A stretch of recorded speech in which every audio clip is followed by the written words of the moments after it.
Good morning, Small Gains family. It's very early. It might not be early for you, but wherever it is that you're listening from today, I hope you are having a good day so far. Maybe you're in the gym, maybe you're on a run. I am at my desk. It is 6:40 a.m. And if you're watching the video, you can tell I am a sleepy boy. Some of you might know that I did a Hyrox Pro last week. I've done Hyrox doubles workouts. I was meant to do the standard Hyrox a couple of years ago and I broke my ankle. You know all about that. But last week was my first bash at the Hyrox Pro category. So much heavier weights and a lot stricter judges than the open category, which isn't necessarily a bad thing for me for sure. And today I'm just going to do the complete debrief because it was a very Lucinda race. Lots of very Lucinda things happened. I lost my t-shirt. I lost my contact lenses, one contact lens for that matter. I ran more than I should have. I did an extra lap. And I even got lost and then sent the wrong way, adding some time onto my score. But the main reason I wanted to actually do a debrief for this today was because my stress levels based on stuff that's been going on in my personal life have been super high. And this is just a really good example of how that can reflect in our fitness, our training, and our performance. So this is my very honest and candid and frank reflection of the race and how I tried to still pull it together when stress levels felt high. So let's do the thing.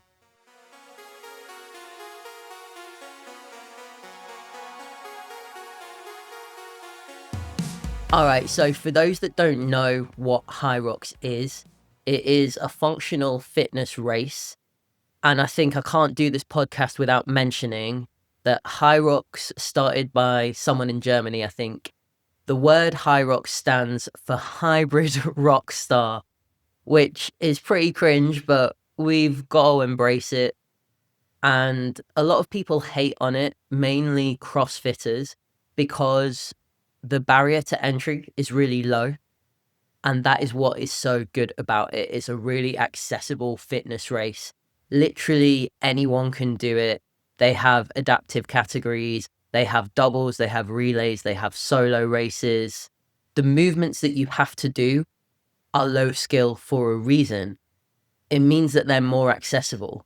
So if you're a person listening to this right now, you would be able to do a Hyrox. You might not. You might be listening to this and think, would I fuck? But if you wanted to, you could do a Hyrox. There would be a place for you. And I think that's why I like it. They're not super inclusive on the gender front. You just have male or female, but they're pretty much fine with you competing where you fit. You don't really get ID'd or checked. I actually asked them, so I had a concrete answer for me and for my clients. And they said you should run in the category you were assigned at birth. And this is me telling them that I have transitioned and I'm on low dose testosterone, but I'm non binary, so I don't necessarily fit into male or female. I actually do think that I could do male or female and no one would bat an eyelid unless I somehow managed to qualify for their Elite 15. But we know that's not going to happen. So if you are put off by the gendered categories, don't be. No one cares. Now, the format of the race, for those that aren't familiar, you essentially run a kilometer 8 times. So you run 8K, but in between every kilometer, you do a different strength-based functional movement. So going down the list, you come out of the starting pen, you run a kilometer, you do 1,000 meters on the ski erg, run another kilometer, you do a 50-meter sled push. For my category, that was 152 kilograms. You then run another kilometer and you do a 50-meter sled pull. For me, that was 102 kilograms. You run another kilometer and then you do 80 meters of burpee broad jumps, brutal. You run another kilometer, then you do a 1,000-meter row. You run another kilometer and then you do a 200-meter farmer's carry. So that's 24 kilograms each side in the pro category, so 48 kilograms in total. You run another kilometer, you do 100 meters of sandbag lunges. For me, the weight was 20 kilograms. You run another kilometer, and then you finish with 100 wall balls. And for me, the weight was 6 kilograms. And that is your race. 8 kilometers of running, 8 functional stations. So you need a fair amount of endurance. The world record, I believe, for the women's pro is around 1 hour and 2 minutes. For the men, I believe it's something like 49. I might be really wrong on that. So it's not a short workout. And you're essentially running on super fatigued legs from all of the strength work. And you are doing all of the strength work on fatigued legs by trying to run fast in between. I think Hyrox gets a bad rep because of some of the culture around it, but I think it's the same with any sport, with CrossFit, with football, with rugby, cricket. Sports get a bad rap usually because of the way people behave, and also because sometimes it just looks intimidating as hell.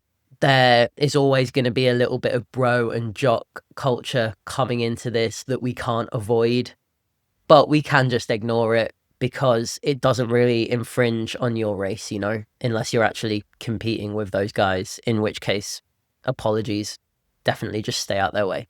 Now, as you might have heard on the previous podcast that I did, I've been having a lot of stress externally outside of work.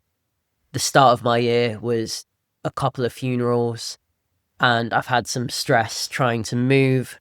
I've really just mentally not been feeling my best. And that's obviously reflected so much in my training over the last month and a half. So whilst I've been very consistent with my training, I haven't been as consistent and locked in and as present as I normally would be for any of the competitions I've done in the last year. And I had a really big last year. Marathon, half marathons, 10Ks, Hyrox doubles, lots and lots of strength PBs, lots and lots of cool stuff going on outside of work and in training. And having this in the calendar for the start of the year felt really exciting. But as it got towards the end of the year and I started to go through a lot of stress and my mental health didn't feel as stable as normal, the race was kind of pushed further and further to the back of my mind, mainly because I knew I would get through it. I knew I could do it. I knew that I was capable of doing it, and it just wasn't the priority. And I've been running the same training format for the last year now, which is 4 sessions a week, 2 runs, 2 strength. That then pivoted towards the end of this year to 2 strength sessions, 1 interval session that was fast, but it wasn't quick. It was still a good hour or so of work with warming up and with the volume of intervals. And then my 4th workout was more of a Hyrox style strength and conditioning workout that would take me anywhere between 1 hour to 1 hour and 45 minutes. So my training was going through a period of intensification whilst my stress was, and that wasn't ideal. And when I now think about the training sessions, they were all fine, but they weren't of the quality that I would usually have when I'm a little bit more present, I have more energy, more mental capacity. I'd say over the last 6 weeks prior to the race, I maybe missed 3 or 4 sessions, which doesn't sound like a lot, but it's a lot for me when I'm normally so dialed in and when I get so much joy out of my training and when it's my job. So did the missed sessions have an impact on the overall result of the race? Yes and no. Yes, because I'd had less time training. It was always one particular strength session that I missed. I never missed the runs. I never missed the conditioning, Hyrox mimicking sessions, and I never missed the first strength. But it was always that second one that I ended up missing when I wasn't able to show up for myself. I didn't have the energy or the capacity, or I was just swamped. So in front of me here, I've got my little race screenshot of every station, every run, and the timings. Now, with my training, I was fairly confident that I would be able to hold a 5:30 kilometer the whole way round, going towards a 6 after certain stations that were a bit more taxing, like the burpees and like the sled push. So in my head, my race plan was go out at around 5:30, not too hot. However, Hyrox is in like a convention center, where you'd have like I don't know, a big business market, or you'd have a massive corporate event. But obviously it doesn't look like that. They essentially put a racetrack inside in a building full of people, and all the stations are in the middle. So there's no wind, there is no resistance, there is no incline. So actually, you can run a much faster pace inside than you could outside on a track or on like a curved runner in the gym. But because that room and that racetrack is full of lights, loud music, full of spectators, full of judges, full of other people racing, that's also going to come into the race too. Now, obviously, putting a 1 kilometer loop in a convention center isn't possible. So you have to normally run a couple of laps. For this particular race in Manchester, you had to run 3 laps to make up a kilometer. The first one was a little shorter. The last one was also a little shorter. So I got in that starting pen, and I'm in the category on a Wednesday afternoon at 2 p.m, so it's not that busy. The only people racing are the pro women at that point, so the course is a lot quieter, which is nice. However, I think there's only about 35 of us, and we're all in that starting pen, and no one wants to go to the start line. No one's necessarily like gunning for it. Everyone's being quite reserved. And I think what you see on social media is you see all of the men like bunched up on the start line with their watches like ready to go. And the vibe really wasn't like that. People were pretty chill and quiet. I got talking to this really nice person called Gemma. Shout out Gemma. You're probably not listening to this because you have no clue who I am. You just know my name. But we had a really nice yap when we had about 5 minutes to go. We were talking about training, we were talking about times, we were talking about just having a nice time. And funnily enough, I think I did find the only other queer person to talk to. But it was nice to have a bit of a friendly face when there was a lot of like standard Hyrox people there, like stereotypical people that you'd expect in the tiny shorts and the sports bras. And then there is a tattooed trans mask in the starting pen that doesn't look like a Hyrox pro woman at all. And that made me feel a lot more comfortable. So we started, and the first run felt so easy. And I ran it in the fast lane. And I don't know what I was thinking, but it didn't feel fast, it felt slow. The fast lane in Hyrox is 4-minute kilometers. If you're running more than a 4-minute kilometer, you're meant to stay on the outside. However, my running was feeling so easy that I was cruising and it felt effortless. And I think that was because of the adrenaline, but also me getting used to running inside with no resistance after doing all my training on a curved runner in the gym with resistance or outside. So that first kilometer for me was 4 minutes 20, which was far too fast, over a minute faster than it should have been. And when I got to the ski erg, I was in my head like, that was too fast. I need to slow down. So I started the ski erg. My normal time for that is about 4.5 minutes. And I did it in 5 minutes because I was trying to slow myself down. And in hindsight, what I should have done is tried to just hold my normal pace and then made up for it on the next run. Now, I'm not going to go through every station, but what essentially happened is that 4:20 run at the beginning, 4:20, the reason it was so fast was because of the anxiety and the stress that was already in my body. It was like I couldn't control it. And I just gunned it because that's what my body wanted to do. My body was very much in fight or flight. A little bit of race nerves, a little bit of adrenaline, but a lot of stress and anxiety from external factors that then transferred over into how I was feeling. I then spent the next 4-5 stations trying to get my heart rate down because it was abnormally high for me. My resting heart rate is in the 40s, and it's actually really hard for me to get my heart rate over 160, even when I'm doing something really high intensity. And it was immediately redlining after I hadn't done a lot of work, and that isn't normal for me, and I was very aware of it. And it really felt like my heart was just ripping through my chest. Almost like a panic attack, but not really. So I was spending all of my energy trying to slow down, trying to slow my heart rate down, because I was just so hyper aware of how high it was. And it wasn't because I was looking at my watch for my chest strap data.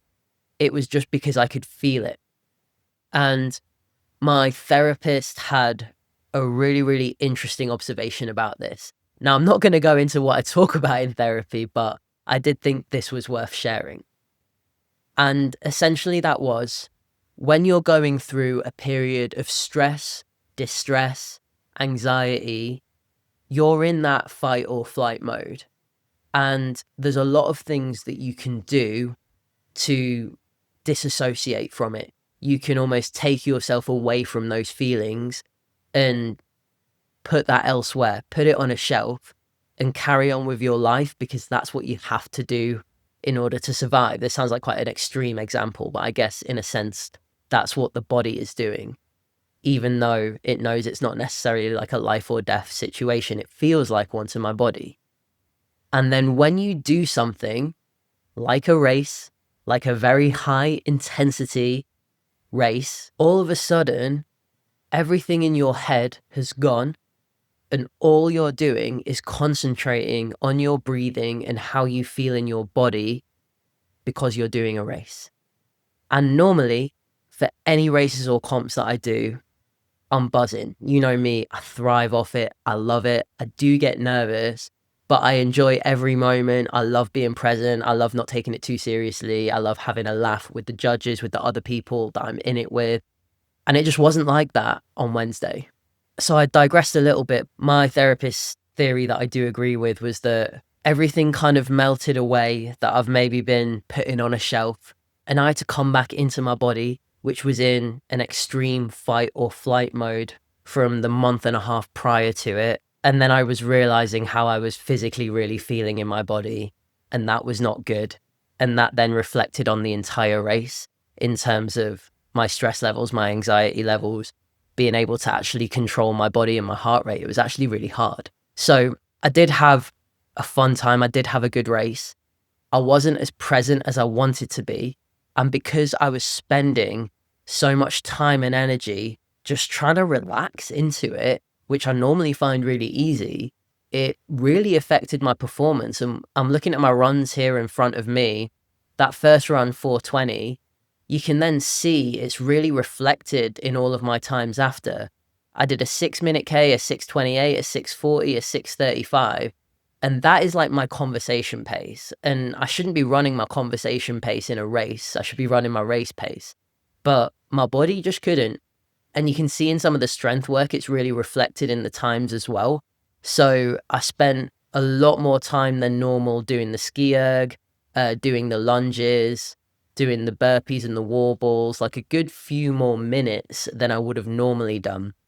And again, just trying to control that fight or flight, angsty, panicky feeling in my body. And what's really funny is that I got to the 8th run and I realized that my body has a lot more in it. So I absolutely gunned that last run because I was at the end and I was feeling good in my body, just not in my brain. I ran an extra lap by accident. And then I missed the entrance for the final station, which was the wall balls. So all of a sudden, I'm back in the space that's called the rock zone, which is the limbo between the running track and the strength and cardio stations. And I'm in there and I can't see the wall balls. And I'm like, I've definitely run an extra lap, I think. I'm realizing what I've done. So I asked someone and I'm like, where are the wall balls? And at this point, I'm not running anymore. I've run through my whole race continuously, but I'm now just stood here like, what is going on? Where am I?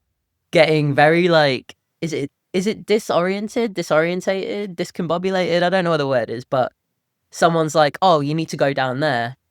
And then I run down there and that's not where I need to be. So I've been sent in the wrong direction. And in the back of my head, I then remember that I think the wall balls are in a different place. So at that point, I start running again. I've probably already wasted 3 minutes. I come back out onto the racetrack, run another probably like 250 meters, and finally arrive at the wall balls really late. And obviously finish my race, happy doggy, all good. But again, just another reflection of the fact that I just felt like I couldn't control my body. And what is so strange is that my body felt so strong and capable but it was like my brain wouldn't let me do it. It was like a big disassociation between the two. And obviously, after loads of reflection, I understand all of that now and I know exactly where it came from. But in the moment, it just felt a bit weird and a bit confusing, almost in the way that, like, if you put petrol in the car and the car didn't go, you'd be like, I don't understand. There's petrol in the car. Why is it not going? And then you maybe realize you put like diesel when it was not meant to be, or, you know, you put coffee in it or something. So yeah, it was a really interesting race. And the final thing that really stuck out to me was that the sensory issues I started having in my body sucked. And obviously, I've got ADHD, so I'm definitely prone to have more sensory issues than a neurotypical person. But it got to a point where the shirt on my body was just feeling horrible. And I'm a sweaty person, we know this. I wore a sleeveless t-shirt just to have as little clothing on as possible. And I'm seeing now why people do choose to run it topless or in sports bras, because there's no airflow, there's no aircon. It's just, well, there probably is actually, but it's just so sweaty from bodies being in the room. And it's not like there's loads of aircon or fans on the course. It's probably coming from a really high aircon unit. And I wouldn't be surprised if they turned it off. But anyway, that's not a tangent we need to go down. But I started having all these horrible sensory feelings in my body. And by the time I finished the farmer's carry, which was the 6th station, and I was on my 7th run, I took my heart rate monitor off, which is a chest strap. And the second that I took that off, it just felt like my lungs opened up. And I wasn't even wearing it tight. I don't even ever notice it's there normally, but on this day, 100% did. And I felt like I could breathe. So I managed to put it in my pocket, speed up a little bit more, went into the lunges. I was doing the lunges and I saw Anna, my videographer. I threw my sweaty chest strap to her, so I didn't have to keep it in my pocket. I'm sorry, Anna, that was probably really gross, but she took it on the chin and she knows the deal. But after I come out of the lunges, I was feeling better, but I was still having so many sensory issues from my shirt. Now, obviously, I'm post-top surgery. Did I want to run topless in the pro women's category? No, I didn't feel like I had the confidence to do that. However, it got to a point where I was feeling so much sensory overwhelm that I just had to take my top off. So I took my shirt off and I ran with it for the last couple of laps. It made me feel a lot better. I think if I could have just stripped off and ran it in my pants at that point, I 100% would have. I'm pretty sure Hyrox would have let me, to be fair, but is that necessarily something I wanted to do? No. But again, just all coming back to the point that my nervous system was so dysregulated, was in such fight or flight. I'd really had to start listening to my body and I didn't feel good. And because of that, I had this really up and down strange race where I disassociated a little bit. I felt like I wasn't in my body. I was enjoying it, but I was also confused. My body was enjoying it. My brain didn't know what was going on with my body. It was interesting. And I got an all right time. It wasn't actually as fast as the simulation that I did a few days beforehand. But bearing in mind, if we take off about 4 minutes for me getting lost, I did it in about 150 and I was hoping to do it in about 145 or 144.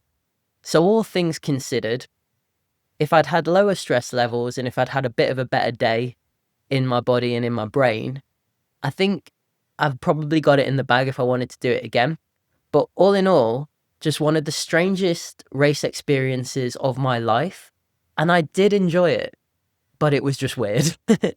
So I hope to listen to. This is like an interesting insight into how stress and anxiety can affect performance, how honing into your body is so, so important, and how if you don't have the race that you want, it really doesn't matter. I was still smiling at the end.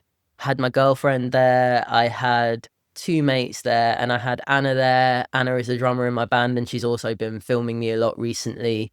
And it was a really good day, but the second I got home, I was just so overwhelmed.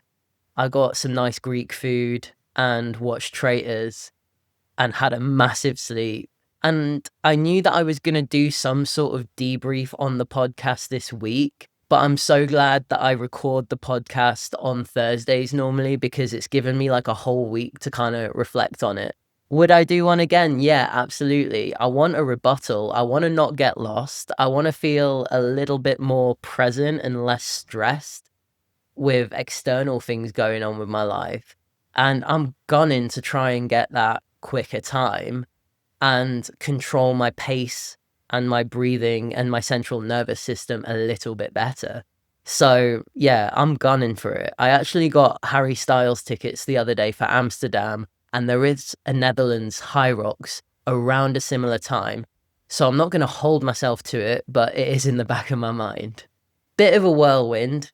Glad it's out my system. Glad I can talk about it with you lot. And in terms of what's next, I do have Ethics Pro coming up in October, but the focus now is just maintenance mode, just enjoying the gym, enjoying my runs, no pressure of a race. If I do another Hyrox, I'll probably decide a month before. I'll ramp training up a little bit, but again, it will be a zero pressure approach, just enjoying it, doing the thing. And all in all, awesome experience. Had a nasty judge for the wall balls.